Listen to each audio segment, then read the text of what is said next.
Welcome to this week's edition of the Foodie Frequency. I'm Ruth Redgate from Honeypot Cottage Bakery. And I'm here again, Liam Dillon from the boat, unfortunately. Although you've got your decorating garb on today, haven't you? Yeah, I'm covered in paint. Yeah. Covered in paint and, plaster. So what are you doing at the moment there? Just started to slowly renovate the bar area. Cool. So, we're closing April, I think we said before, but we're just slow. I'm just too nervous. I'm a bit of a wuss, to be honest, to think that it's going to happen in 2 weeks. Someone's not going to turn up, so it's going to get in the way. I want to focus on changing the food at the same time. So in order for me to do that, I need to kind of slowly start doing stuff now. So we've radiators got moved, holes in the walls from the electricians, and so now I've got to patch it up and make it restaurant worthy again. Yeah, pretty much just for this week. And then a decorator's coming next week to kind of fix all my problems, my errors. But yeah, there's definitely a few pictures with wires hanging out the back. So okay, we shall look out for those when we visit. Don't touch anything, please. Okay. So Jerusalem artichokes are in season. Yeah. Now everybody thinks the artichokes, and they don't realise there's two. There's the globe artichoke, which is June to September-ish, something like that. Yes, yeah, when it's just before it starts to flower, it's great to take it then. And then you have Jerusalem artichokes, which a lot of people will accidentally think of little potatoes. Yes, yeah. That's the only way to describe them, isn't it, really? Yeah, they look very similar, like a little ratte potato, little tubers. So what are we doing with those? Well... Oh, don't tell me you don't like them. Hate them. Oh, really? No, I'm joking. No, they're good. They're nice. They have an interesting flavour. Yep. Sort of starchy vegetable.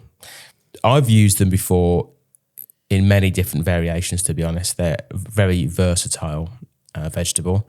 Slice them for crisps. You can make them a lovely warming soup, should I say. Yes, because they do have a little bit of heat, don't they? Yeah. Another way, which is probably... against the grain a little bit, is make them into an ice cream. Whoa, wasn't expecting that one. Yeah, so at the restaurant we've had Jerusalem artichoke ice cream on. It goes really, really well with chocolate dessert. Okay, yeah, actually I can see that. So we'll just peel them down into acidulated water, which means with a squeeze of lemon in the water, stop them browning. And then we'll cook them in milk. We almost infuse the milk, make a puree, and then use that puree in the base of the ice cream. Nice. It works really, really well. Some things we do will be a bit of Marmite, whether you like it personally or not. But I think it's a subtle flavour. It's not too in your face. It just works perfectly with it. I think at the time it was let me get this right, hazelnut and chocolate and artichoke, And it worked really well, really, really nicely with the sherry jelly. It's just, tied everything in. That's a bit hard to say when you've had a couple. I know, yeah. Yeah. Sherry jelly. That's even hard to say when you haven't had a couple, actually. Yeah. So that's what, the crisps are great. There's a variety of Jerusalem artichokes called, let me get this right, helianthus. It's helianthus or alianthus. I don't know how you say it really, but it starts with an H. I'd go hell. Helianthus. Yeah. And they're fantastic because the skin comes away from the flesh very easily. So you can bake them, or like braise them almost. Ooh. And then you can kind of just rub the skins off. And then you can just dry them out into crisps. So you can use the filling, and then they crisp up really nicely once they've been baked, Oh, okay. Yeah. Are they, is that variety easy to get hold of in the shops? Do you know? I struggle to get hold of them sometimes. So whether that's seasonality, certain, like they have a smaller season than general Jerusalem artichokes. I'm not too sure, but okay, I might check with Jake on Litchfield Fruit and Vegetable, see whether he can get them. Ask Jake, I'm sure he'll know. Yeah. And if he doesn't, he'll know someone that does. And if he doesn't, he'll know somebody who does. Okay, so the week that this episode that's going out is National Real Bread Week. Whoa, week. I'm going to try that one again, Scott. It's National Real Bread Week. Do you need to clap again? Got it right for the second time. So for those who don't know, bread shouldn't have any unnecessary additives in there. So it can have flour, water, salt if it's sourdough, or it can have fresh baker's yeast in if it's a yeasted bread. No dry yeast because that had additives in. It's not just yeast that's dried. So there's a big campaign. So when you go and buy a loaf of bread from the supermarket and you see all those ingredients on the back of the packet that you can't pronounce, they shouldn't be there. They don't need to be there. The only things that are added to it in this country in white flour, and I'm going to get the fortificants the wrong way round because I I'm getting always nervous do. now. I'm starting to sweat. I'm not quizzing you on this. This is No, me. I'm joking. That's we're all all right. good. We're good on this front. So it's the Bread and Flour Regulations 1998 and the Bread and Flour Amendment England Regulations 2024. So up until November of 2025, November 2024, they've got until the end of this year to bring it in. So white flour has to have calcium carbonate in, chalk, iron, thiamine and nicotinamide acid or nicotinamide. Those are added by law and have been since 1998, actually before then, with the regulations. There was a bit of controversy about 2 years ago because they were adding folic acid as another fortificant.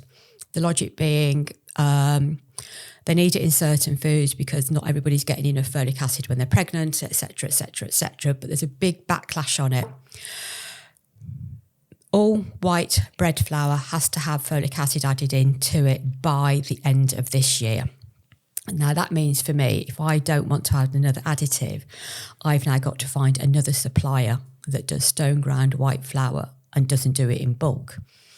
That means every other bakery who wants it doesn't want it in bulk. So it's going to be a really big struggle and bread prices might go up for real bread. And it's all purely to do with one additive going in. Mm-hmm. But if you are looking out for breads to buy at the moment, especially during this week, make sure you're looking for ones with the real bread marking. Shops don't have to do the listing of their ingredients. So if you go to a baker, they bake it on site, they don't have to list the ingredients. If they pre-pack rolls, they don't have to list the ingredients. If they then say, for example, you have them to sell in the Two Pigs, they would then have to have full ingredients on. But any baker should be able to tell you exactly what's in it. So my big push for this week is go and support a real bread campaigner. Yes, I am one, so I am pushing myself. But there are others around. But don't always assume it's your local independent baker is. You'll be surprised how many of them use additives. Wow. There you go. You've learned something now, haven't you? Yep. Could you make bread at we do. boat? We make the bread at the boat, and then the pigs also use it as well from what we make ourselves. So listing ingredients isn't a problem. It's with minimal, Yes, and that's why we do it every day because it doesn't last, and it doesn't last because there's no additives in it. We give the bread away to guests that want extra bread to take home or whatnot. Best thing to do is just back through the oven and eat it when it's hot because it's not going to have a big shelf life on it. No, at all. And that's why the French every day go and buy their bread. Yeah. So the flour we use in our main bread at the boat is a Campalou flour, which is a French flour. You're nodding your head, you sure know that one. Mm-hmm. But it's a mix of rye flour and it's fabulous. The smell of it, I've got a thing about that flour. I don't know why. Yeah, and you can't beat the smell of bread as it comes out of an oven, can you? No, it's superb. So that's very interesting. We don't use dried yeast. It's all fresh yeast. Cool. Yeah, so a lot of people genuinely think dried yeast is literally yeast that's been dried. Yeah. And I think if I remember rightly, it's a different additive between instant and active dried yeast as well. Right, okay. Yeah, no, I didn't know that. Yeah, there you go. Amazing. Cool. Yes, taught Liam something. Yeah. My job here is done. I'm just careful what I say these days because I've got a few videos on TikTok at the moment and the amount of abuse you get on TikTok is amazing. Yeah. So funny. But yeah. Cool. So I've got to be careful what I say. Cool. Not that I'm bothered at all. No, I know you're not. But yeah. So over the next few episodes, we're going to be talking about different campaigns. We've touched on Real Bread, but there's also the Slow Food Movement and the Sustainable Restaurant Association that I came across over the weekend because I'm part of the Rethink Staffordshire WhatsApp group, doing work on there, and it popped into there, and I popped you a message over, didn't I? Saying, are you part? And you knew all about it. Yeah, absolutely. Cool. Yeah. You can now educate me. Well, to be honest, they I don't know if it's just restaurants, to be honest. I think they work with any company that is interested in lowering their carbon footprint or working better as a business. I say working better as a business, I think, because sustainability gets confused massively, I feel, with just about what you're eating and what you're growing. And it's not. The sustainability of a business is that there's 360. It's the whole thing. Yeah. It's how you treat your staff, staff turnover, and essentially making sure the business is going to be there forever. Yes. And that's the sustainability a part of it. how you use the suppliers, how you treat the staff, and how your end product comes out. It's all sustainability. So yeah, and they're helping us work better as a company, to be honest. Oh, so they guide you as well. Yeah, it's a bit of how I work with them is a bit of a consultancy. Yep. So, you can work towards a rating. They'll give you a flat rating. Okay. So working towards that now, it's questionnaires to fill out. They're just probing into every part of the business. So it takes a lot of time to get this sort of thing over to them.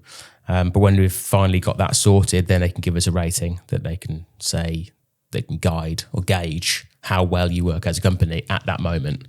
Right. So that's your benchmark for when you review it. Yeah. And then you can say, well, actually, I got whatever it comes out as a D in this area. Yeah. Let's look to improve that in the business. So it's great, and it makes you really aware of what you could be doing, not necessarily what you're doing incorrectly, but the scope you can go to work better. Yeah.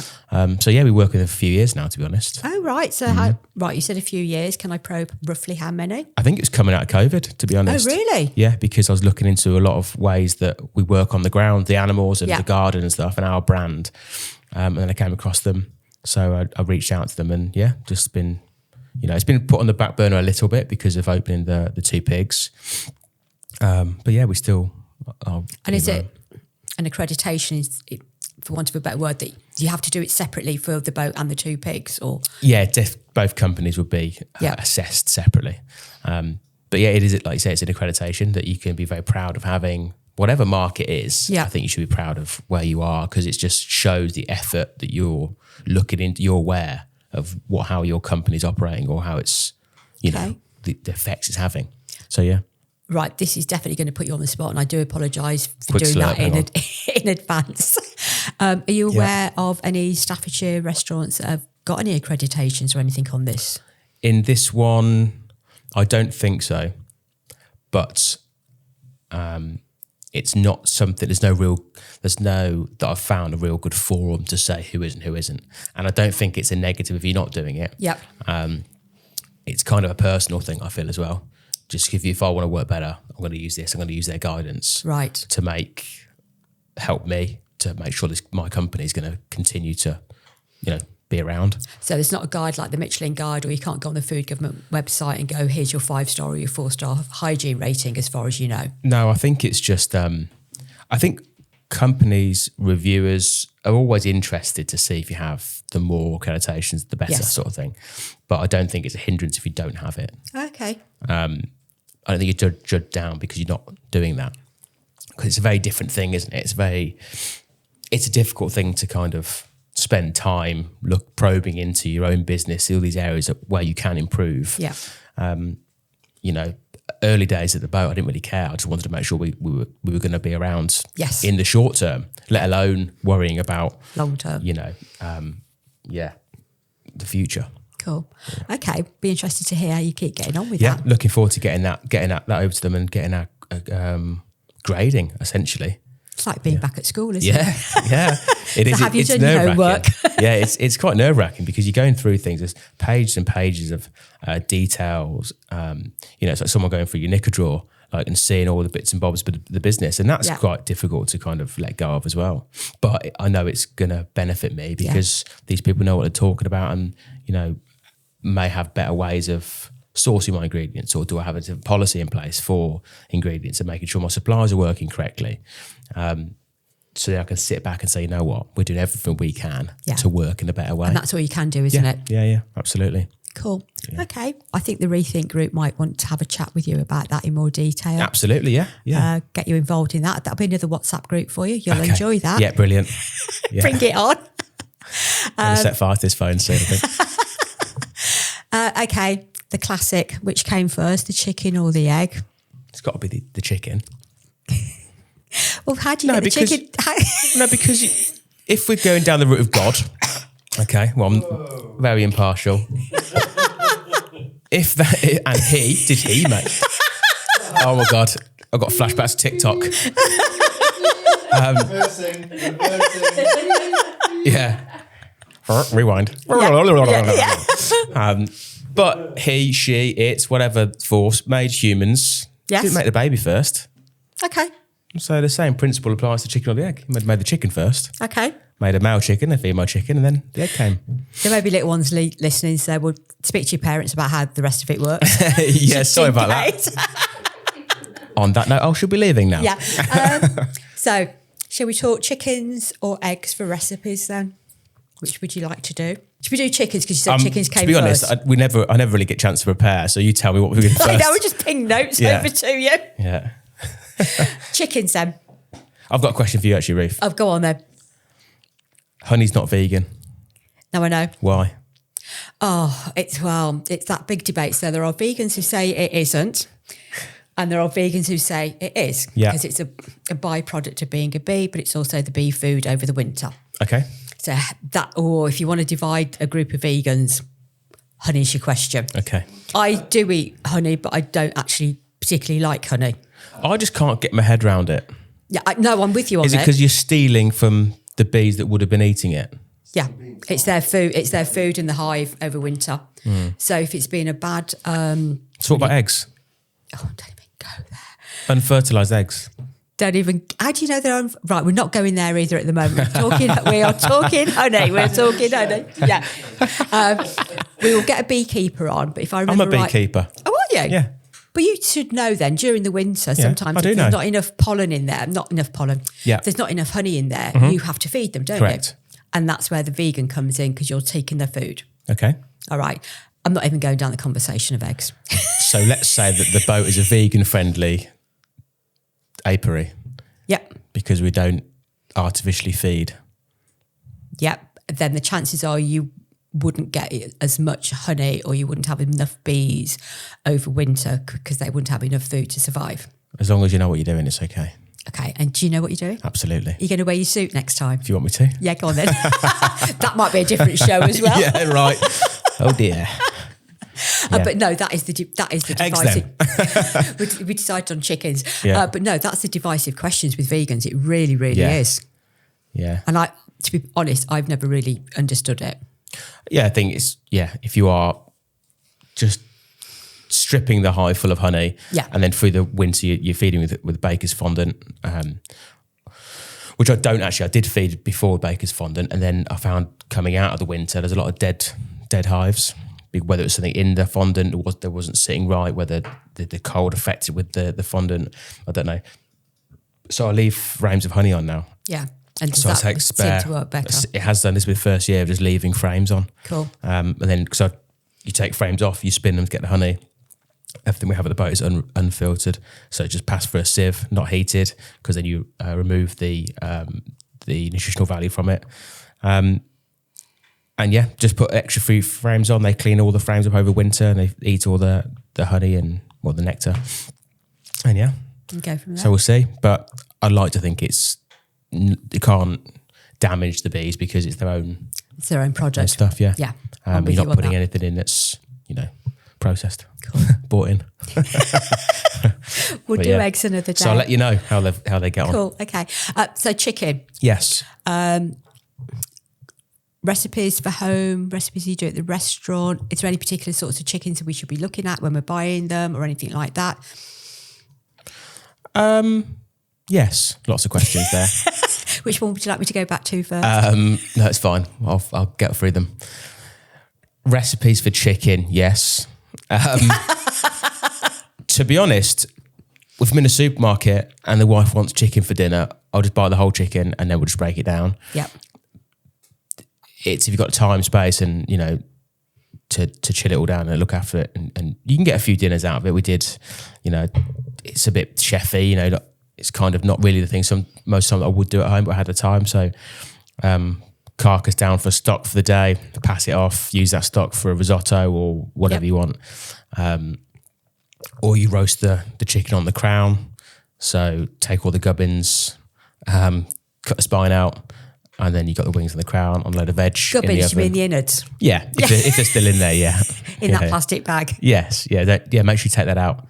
That's been a good one. Take that out because don't roast it with that. I do know people who've left it in and roasted it and then wonder why they've got smoke and everything coming out of the oven. It's plastic. Smouldering. Oh, what a lovely smell. But Packington for me, Packington Free Range, I stick wholeheartedly to independent family-run business. Yes. chickens, chicken eggs, and pork. Fantastic chickens. Do you know what size. breed of chickens they're using? I should know this, but I don't. Okay. No. Okay, because there's. I was about to say I knew of one, but then it gone out of my head completely. So that's not. I want to say helpful. Sussex, but I don't think that potentially isn't. We've just got some white leghorn chickens, 15 of those. I picked them up the other day from Little Morton Farm in towards Chester. Right, the reason I've started giggling is that I've just gone cartoons with foghorn leghorn. Oh, right. Sorry. Yeah, that's all right. It's not usually me that's the sensible one. No, I know. But yeah, so they look similar. I think it's a Sussex. But they do what they do, and it's great quality. Yeah. Quality but you're chickens. right. I mean, getting a whole chicken from the supermarket. I was about to say, even if you don't know what you're doing, in some respects, it's still quite easy to break it down into its component parts. Yeah. Because they've got natural joints that you can bend and twist, and you'll know where to cut them and everything. Yeah. So one of the ones that we used to do regularly at home was chicken thighs. Yeah. Got more flavouring. Tray bake with tomatoes, lemons, and black olives, and just stick it in the oven. Yeah. And it's as simple as that. Lovely. So you can't go wrong, can you? No, thighs are probably my favourite, to be honest. There's a little bit of fat in them, but they tend to be moister. Yeah. More flavour to the legs, the darker meat. But yeah, marinate them. Yeah, my dad's got a thing for marinating really spicy chicken thighs, which is actually delicious, to be fair to him. Honey, back to the honey conversation. Yeah. Honey and whole grain mustard chicken wings I used to do for the cricket teas. Beautiful. Yeah, you just go down an absolute treat, just a big bowl of those. That's all you needed. Yeah. So if you, quick tip now, I guess, just salt the skin lightly and rub it in, leave it to sit for a minute. So when you roast it, it kind of just crackles up and goes nice and golden. Cool. And don't be scared of whacking the heat up to start with and then turn it down, or vice versa. Okay. So what chicken dishes have you got on at the restaurant at the moment? We have... the pigs. Yeah, chicken is not on the menu for lunch at the moment at the boat, but it's a fancy thing. I do the dish on YouTube, the whole thing. Oh, okay. So it's rolled. Obviously, we mess around with it. We can't just cook it. So we bat the breast out. We fill it with chicken mousse and truffle. Roll it back up. Put the skin back on it. Slow cook it, and then it sets. And then we just roast it off to order. Oh, nice. And slice it. So it's the breast with chicken mousse through it, keeps the breast nice and moist, and then because it can go very dry if you don't add anything to it, can't it? Yeah, if you're worried about chicken and you overcook it, it's gonna be dry. You just not got to be scared of it. Yeah. You can see if it's not cooked. So when it's just that translucent, it's hard to describe really, but too many people overcook chicken. Know. Yeah. What you gone at the pigs then with chicken? Couldn't tell you. Nice roast dinner. Lovely roast dinner. Do you do traditional roasts on a Sunday then? We do. And there's been an uproar at the minute because not everyone gets a Yorkshire pudding on their roasts. Oh, that's controversial. Isn't it? Why doesn't everybody get a Yorkie? That's what I mean. Right, see, so I was booked, so I'm not from Sheffield Yeah. and that way. Yeah. Where it's Yorkshire pudding with everything, Yorkshire pudding to start with, the gravy. And dessert, and dessert. So I was brought up that Yorkshire pudding is only with beef. Well, there you go. So that was the thinking behind it. Yeah. If you want more of your chicken dinner, that's fine. You can have one. But it doesn't come as standard because you've got to ask and it's annoying. And so I just said, we're just going to have to go back to giving everyone a Yorkshire pudding. Ah. I was really surprised. I walked in on Christmas morning and Beth, our head chef, had got Yorkshire puddings in the oven. I was like, what the are you doing? She goes, I don't know, chef. I think I've really stitched myself up here. But she's a northerner. So it's Yorkshire puddings with everything. So she's like, well, that's what I just thought I should do them. So maybe next year they won't have Yorkshire puddings on a Christmas dinner. And I don't think Yorkshire puddings belong on a Christmas dinner. There's enough on there already. There's a lot on there already, yeah. Yeah. Yeah. And then people wonder why they fall asleep in the afternoon and and then hit the cheese board. Yeah. Yeah. It's the Yorkshire pudding. It's the Yorkshire pudding. Just the Yorkie, it is. It is. Yeah. It's the Yorkshire pudding. It's not the trifle or anything. Yeah, it tips you over the edge. It's not the 3 courses, nothing. Yeah. Brilliant. We are out of time. We look forward to your Sustainable Restaurant Association accreditation. and hearing more about that. And obviously as the work develops for the refurb at the boat. So thank you everybody for listening. You've been listening to Ruth on the Foodie Frequency with Liam Dillon from the boat. Stop doing that. Sorry. Take care. Bye. Bye-bye.